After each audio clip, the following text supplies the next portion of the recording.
Rolling. Hello and welcome. We are on the roll. It's presented to you by Angle 3 Pictures. My name is Joey, and today with us we are joined with by Benjamin, Mayen, Daryl. Awesome. And today's topic is ethnicity in film. oh my. Dum dum is the most appropriate. Starting out hot.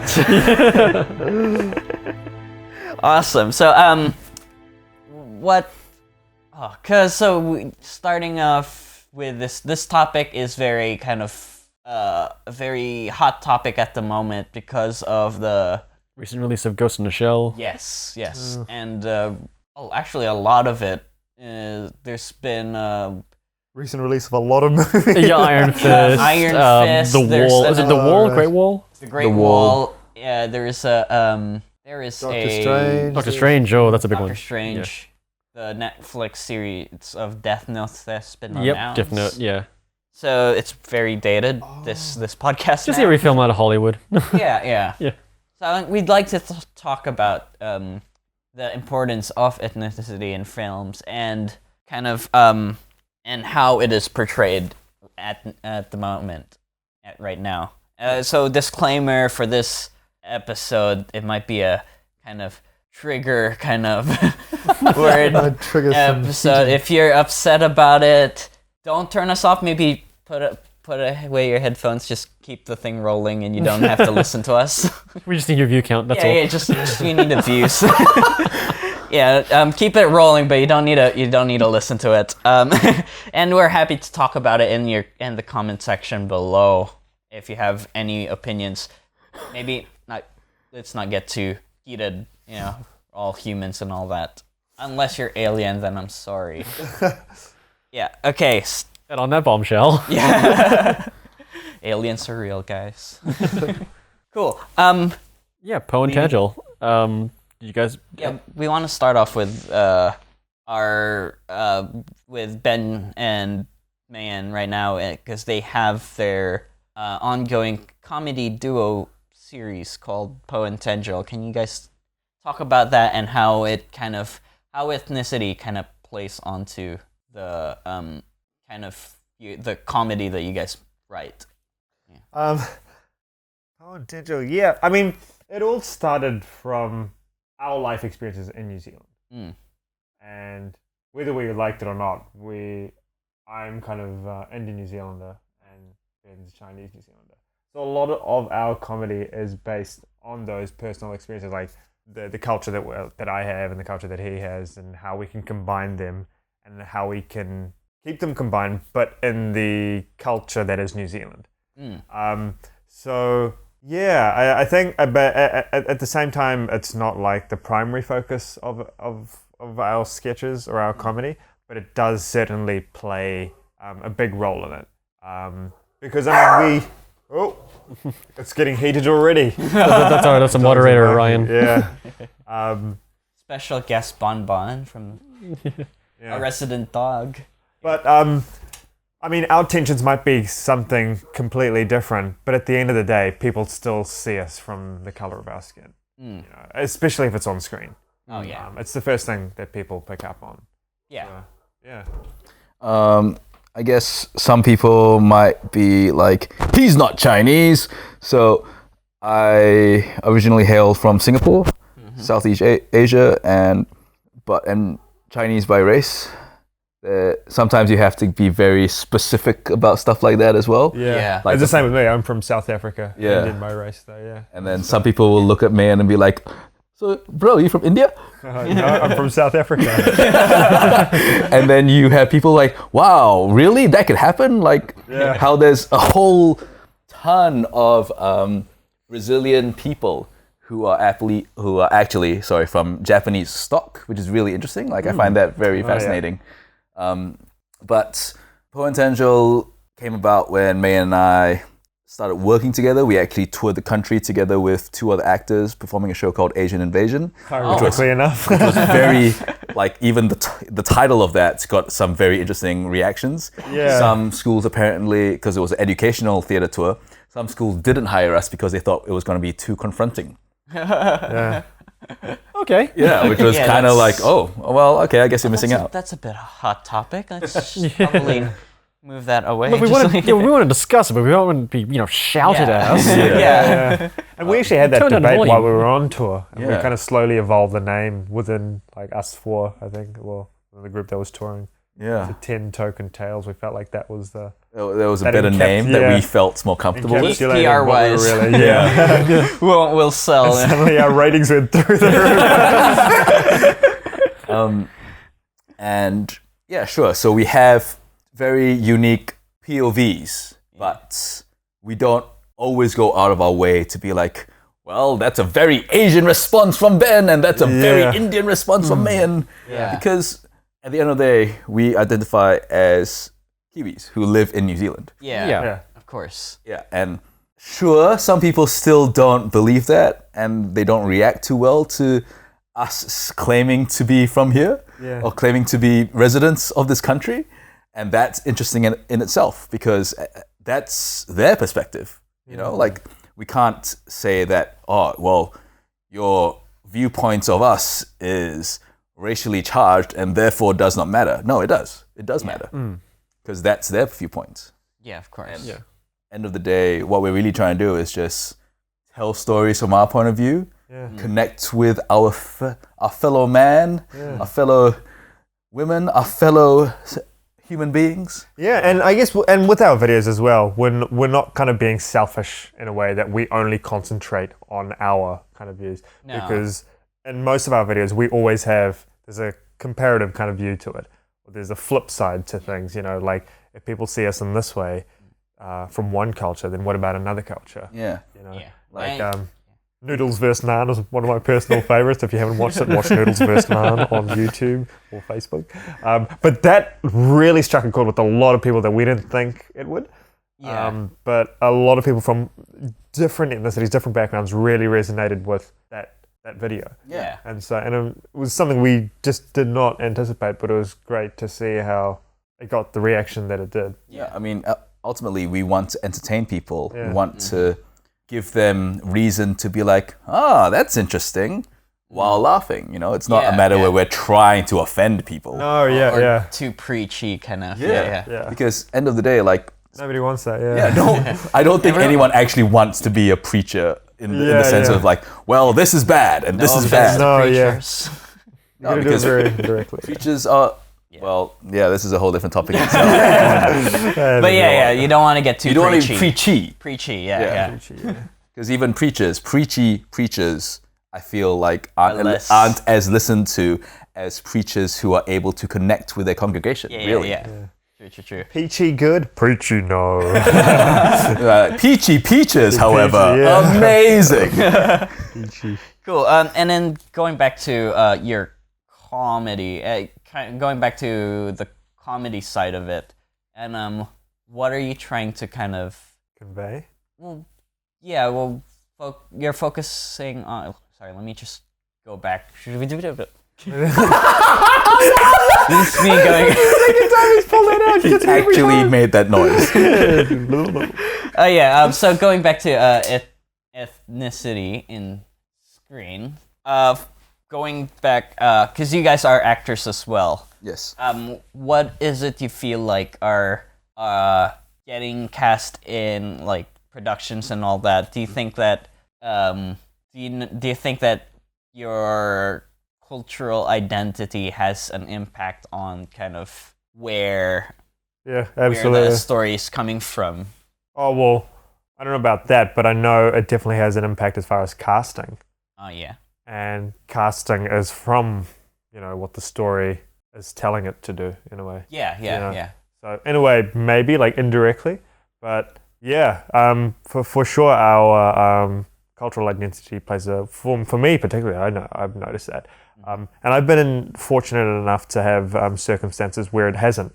And people just see me because of what I can do Yeah. or my skill set as an actor. And that's one of the golden moments. Those are one of the moments where you course, actually feel like, wow, cool. Someone's like looking past what's on the outside and wants to see what you can deliver. But at the same time, it kind of it gives us that advantage. Yeah. when they are seeking that male or that female of a particular culture, it gives us the advantage. And I've met a lot of Indian actors that are kind of like, I'm sick and tired of being cast as the dairy owner, the taxi driver. I've got such a stereotype role. At the same time, I've met like other Indian actors who embrace that. Because they want, well, it's the opportunity for an actor. That's the big thing, Like when we talk about being cast as a different race or whatever. When it comes to the actor himself, if he or she gets an opportunity, they're going to take it. But taking on like stereotypic roles, I guess it's about bringing something genuine to those roles, your stereotype, or bringing your personal experience to it, because you want to tell your story and you want to express your identity in different forms to the world. So it matters because it's coming from you. It's coming from you. So no matter how many dairy owners you play, it's not going to be the same dairy owner each time. yeah, of course. That's you really do your work. I mean, and so there's some actors, and I have tremendous respect for actors that take those on, that are like really like, cool, I'm going to attack it in this way and this way, and even though it's just being cast as the same thing with a doctor, like I've been cast as a doctor and stuff like numerous times. But it's about bringing a different energy to it, and that the beauty of like in the industry we're in is that you can create your own opportunity. So if you are in a position where you're sick of it, then create an opportunity and show the world what you can do. Hence potential. I mean, especially in this day and age where anyone could pick up a camera and shoot their own thing for YouTube. Really, anyone could create their own opportunity. The one that always jumps to my mind is Flat Free, where everybody was, I think beforehand, if Roseanne Liang had just approached any funding company and was like, hey, I've got a great idea, I've got free actresses, free young professional university girls that are flying together, and it's a web series discussing, it's comedy, romance discussing sexuality and finding their way in life. And it's like, cool. And they're all Kiwi Asians. Like, not going to sell. We don't have the market. Trust me, it's not going to be made. And the fact that they shot it, everybody suddenly was like, oh yeah, Flat Free. Look how incredible they are. Look, there was a market. Who knew there was a market? And and it's like the biggest market. That always baffles me when it's like, oh, we don't have the market. Like, there's never a market until you actually crack it, until you shoot something and then show people. Realize, there's like 1.4 billion. The same thing happened even with Flight of the Conchords, where they couldn't find any backing in this country, so they went overseas, and then they found an international audience. Of course. And now New Zealand's clamoring them back. Jermaine, come back. We need you. Because well, going back now to going back to the recent releases of movies that have been kind of at the heart of this controversy. At the heart of, I know you have a lot of beef with the Marvel Netflix series Iron Fist. I hear this, So what I find interesting about that is there are particular projects where the ethnicity of the roles is up in the air.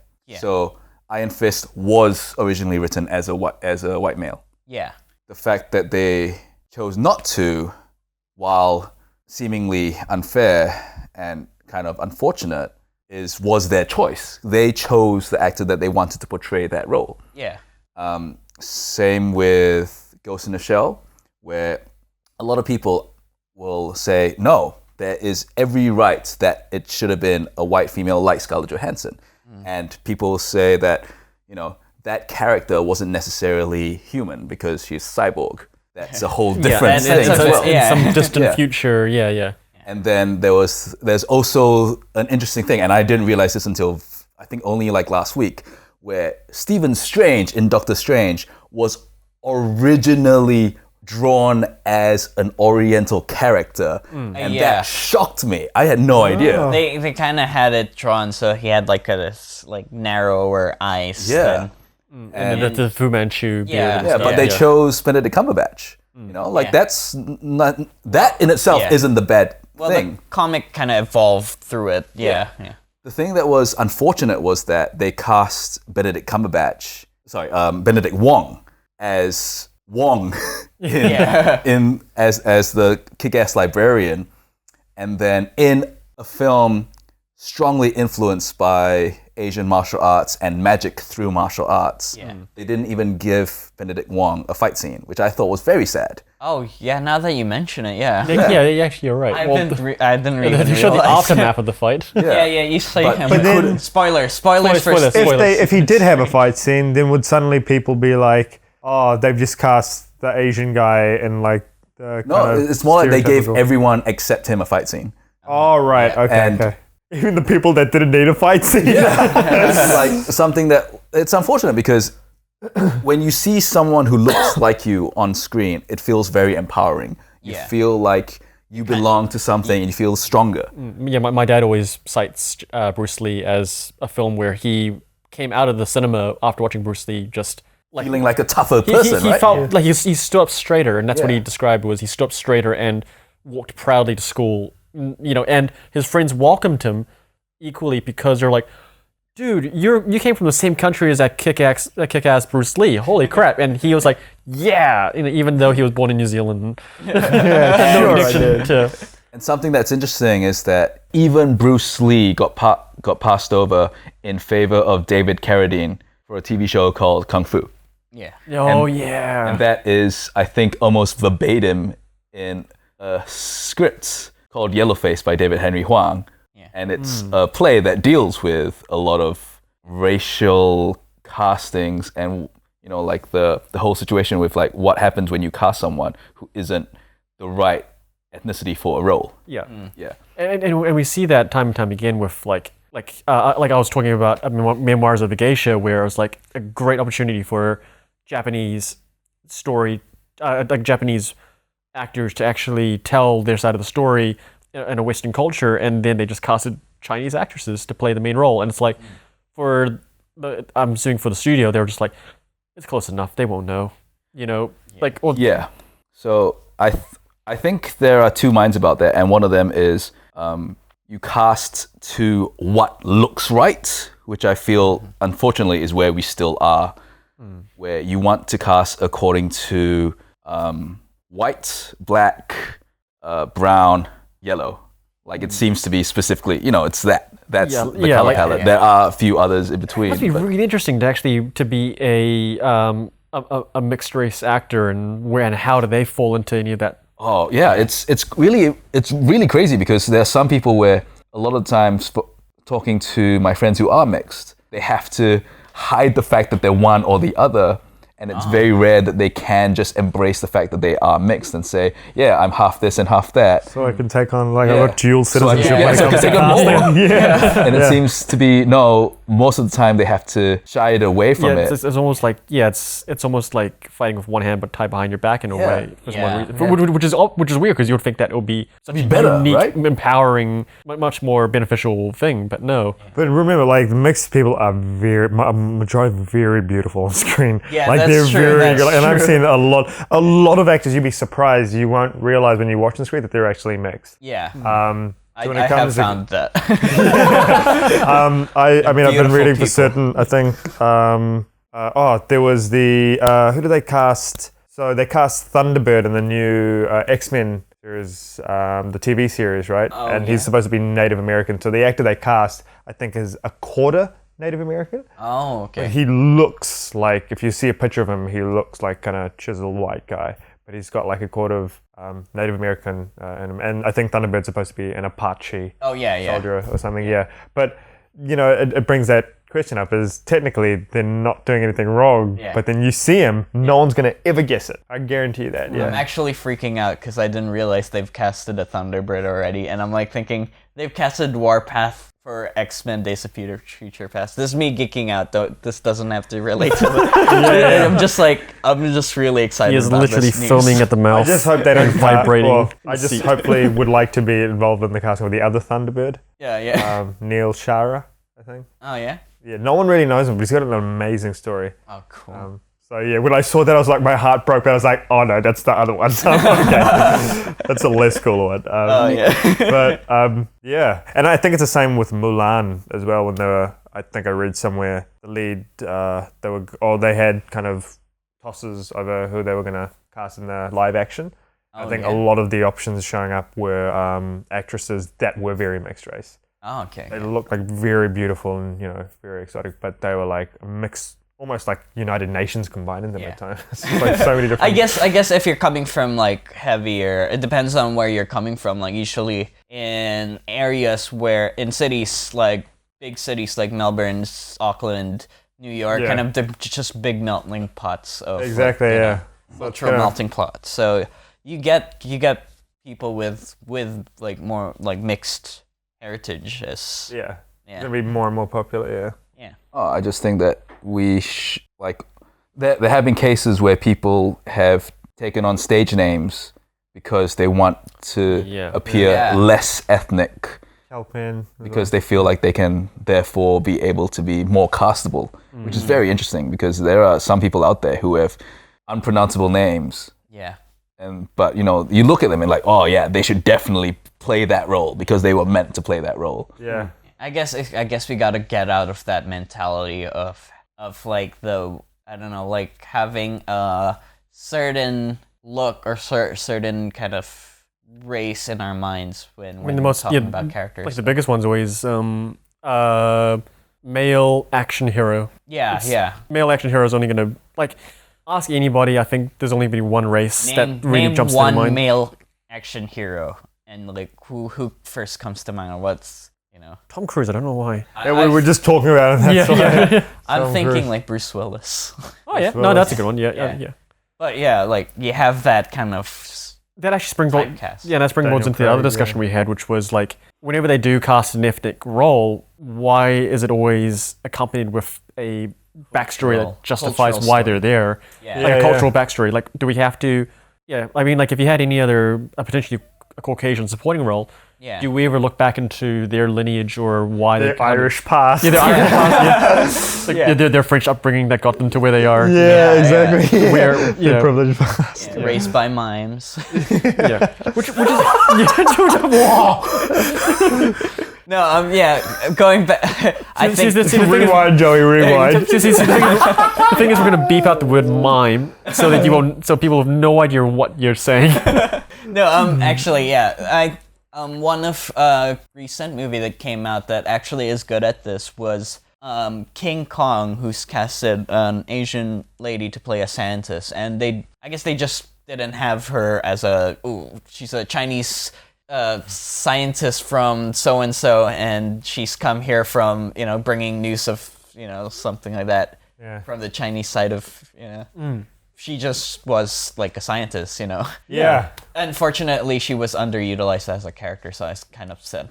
And that's actually I'm noticing it's becoming more and more common in particularly television now. Yeah. I see that, you get the support roles and stuff that are cast in all these different races, and they're not playing back on their history unless they become a regular role. Yeah, or it's part of the identity. You can't hide away from the character. Yeah. Yeah. If it's not crucial to the story, then it doesn't matter. Doesn't matter that you show that they are from a cultural background. Yeah. Even if you're casting like someone from like a different ethnicity. Could you do a Māori drama story in New Zealand where you just don't talk about, where you're not obligated to talk about their heritage? Ooh. You absolutely can, but who? You probably can. Yeah. It's like I guess like the have we seen it? Not really. Not to sound prejudicial or it's a bit risky. Is basically like I can't imagine I can't picture in my head right now any Māori any Māori characters in films where it's not always accompanied by te reo or a haka or some sort of the socioeconomic class. Or even socioeconomically is always that's a very low income. Can I interject with that? Actually, if you're a good one is Cliff Curtis from Fear the Walking Dead. Actually in season 2. We're talking in New Zealand though. Yeah. So that's a very good It's a very good example of them saying like he's actually a New Zealand Maori. Like they mention it in the show, but it's just like an off. Not a Maori. Maori. Frankie Adams and she's not Maori, right? She's Samoan, I think, Yeah. but That's the case where casting was absolutely done right.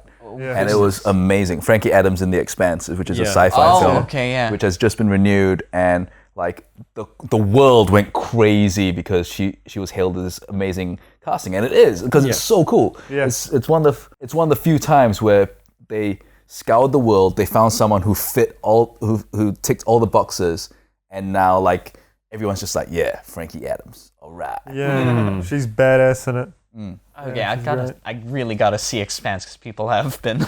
Yeah. So what I would like to go back to is, I mentioned before, there are lots of cases where characters were ethnically ambiguous, and then they were cast usually as white actors.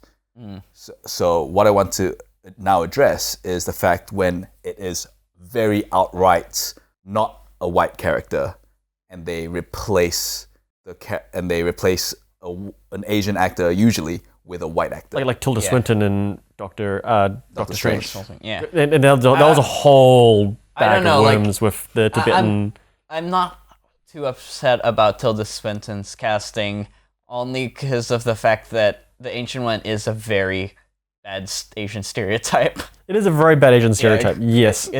But the reasonings for why they chose to go for that route was because, like, well, she is technically Tibetan he, I think, is Tibetan in the story, and we can't cast a Tibetan actor or an Asian actor to play Tibetan because we might alienate the largest, international market, which is China. Yeah. And I'm like, that's not how I want. I don't know. I just that's true. because of that reason. They could have simply written it as an undisclosed location, maybe. Yeah. I mean, they already have that with the Black Panther. Yeah. That country literally doesn't exist. Create a fictional country. Yeah. Marvel's really good at that. Yeah. Kind of like creating fictional countries to kind of suit like a certain character. Like Doctor Doom from Latveria. Yeah. Yeah. You know? Yeah. Yeah, so there are lots of cases where, sure, you have some situations where the character is ethnically ambiguous, and then they cast a white actor, and then there are people who don't understand why usually Asians are so disappointed. Yeah. Because they think, oh, it doesn't matter because that's obvious that doesn't matter. Yep. Well, fine, sure, okay. Let's say, okay, fine, we accept that at a thing that I don't want to accept, but sure. But you have lots of cases where in the past Asian roles have been taken by white actors. And that is very sad and very unfortunate. And then I think, well, going back to Ghost in the Shell, I think I've been watching a few reviews of people that they always bring up the same thing about the story and about the art design is great, and then they always talk about the controversial casting of Scarlett Johansson, and it's always one or the other. It's either going to be we understand why there's controversy, we understand that this role could have been played by a Japanese actress, and very much could have, even though the world is technically based loosely on Hong Kong, though it was never disclosed as Tokyo, or I don't know what it was. Yeah. And they were like, and it was originally sourced from Japan, but Scarlett Johansson did a perfectly good job. She was a great actress. Why don't we? I mean, if you replace the actors, would it have changed the story? No. So what's the point? And I'm like, that's where I think you're not getting the point. It's not about the quality of the acting. It's about the fact that the representation. You never gave a chance of anybody else to play this, any other ethnic actor to play this role. You just went straight for, Western. Because that's the executives making the calls and not the creatives. They're just making it based on money. Matt Damon and The Great War, right? Of course, I mean, that wasn't going to be the obvious choice, but they knew Matt Damon actually sells in China. He really does. Like, all his movies make millions in China. So they thought the Chinese actually wanted it. Was a co-production. China and the US. They actually wanted that to happen. But then, I mean, I don't know why. I mean, I think the film... It bombed. Yeah. So I think it's coming. It's really... People are really expressing their voice now where, look, money is not controlling this. People want to actually see... And, it's that whole question, well, do we cast on merit or ethnicity? But for me, it's like you cast both. Yeah. And a lot of time, I think ultimately what we're tired of is we're tired of stories where it's the white savior who comes from a foreign land to an exotic oriental in quotation, place, if you can't see and that, becomes the person that saves it, Yeah. as well as when you take stories that are obviously Asian, but you cast everyone as white people, like Avatar: The Last Airbender. Well, Yeah, like, I kind of. I never really grew up with Dragon Ball, but why was Goku white? Yeah, I Even didn't the- get that yeah. casting as well. Even the name itself doesn't sound particularly. Yeah, you know, sticking to that name, it wouldn't be. At least for the Ghost in the Shell, they just kept mentioning her as the Major and not Makoto Kusanagi. I think there's going to be a sequel to The Great Wall, but it's going to be Trump's wall, and there's going to be like some Indian or Chinese guy that saves it for all the Americans. Oh, wouldn't and that be I great reckon if that some movie's ethnic going to do minority amazing. I can't Reverse imagine Great this. Wall. So like, So The Great Wall too, and it's just a whole flip. Yeah, like this Asian guy, like what he saves the world from. he saves a whole America. No. So the story's going to be about a Mexican man who is forced to build a wall, and while he's there, he actually falls over to the United States side and gets And he brings all his inducted. So he gets inducted into the Western culture and becomes one of the Americans. And so from there, he begins learning, hey, I could actually change the ways and thoughts of people, and Yeah. that's how you do it. He builds a big door in the wall. Yeah. That's actually another ethnicity which I feel is incredibly underrepresented. Where it's like, Mexicans, yeah. yeah, we're gonna see way more Mexican actors. Way more I Spanish went to Mexico City and I Minorities. loved Mexicans. I mean, they are the most incredibly hardworking people, and I'm just like, I really hate all the stereotypes that movies Yeah, have yeah. squeezed down. Like it is the most beautiful city and country in the world, and yeah, Remember, people listening to this podcast, people are people are people are people. Yes. And, Minorities yeah. count. That's all that's all the time that we have right now. For now, if you would like to be part of this conversation, feel free to talk about it in the comment section in our Facebook page. That's Angle3 Pictures. And if you'd like to know more about us and what we do, look us up in angle3.com. And and if you want to know what Mayen and Ben are doing, feel free to look them up at give them a hook. Facebook. Hook up with us. Yeah. Booty call them. And their numbers are. Look them up at Poentangel and Look 'em up and Facebook down. and YouTube. All right, cool. Cut. That's a wrap.